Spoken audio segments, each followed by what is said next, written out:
La vida, de fet, hi hauria de ser de forma natural en la litúrgia, en la mesura en què hi som nosaltres.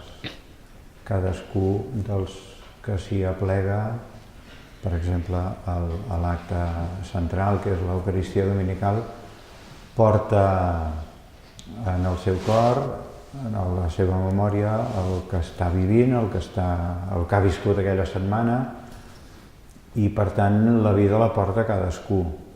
Com s'hi expressa?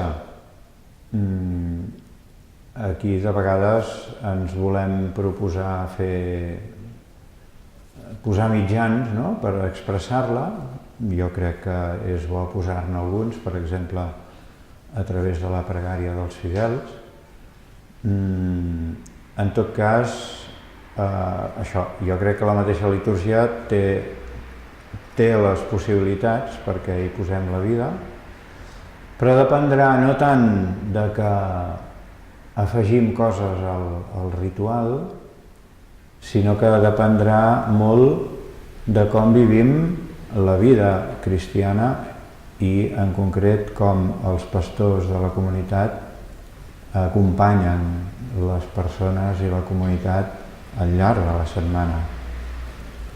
Perquè si aquest acompanyament és constant, és viu, és fet amb el cor, evidentment serà natural que en la litúrgia hi aparegui la vida.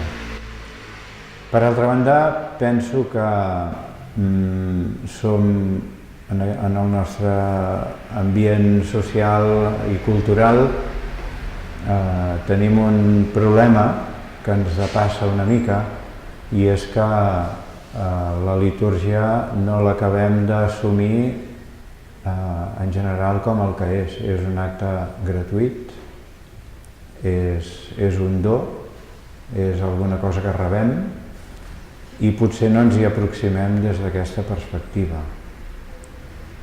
I ens sembla que ens ha d'interessar en la mesura que s'hi parli d'allò que vivim, quan l'objectiu seria que la paraula de Déu i el do de Déu que s'hi expressa el rebéssim com a llum i com a aliment d'allò que vivim.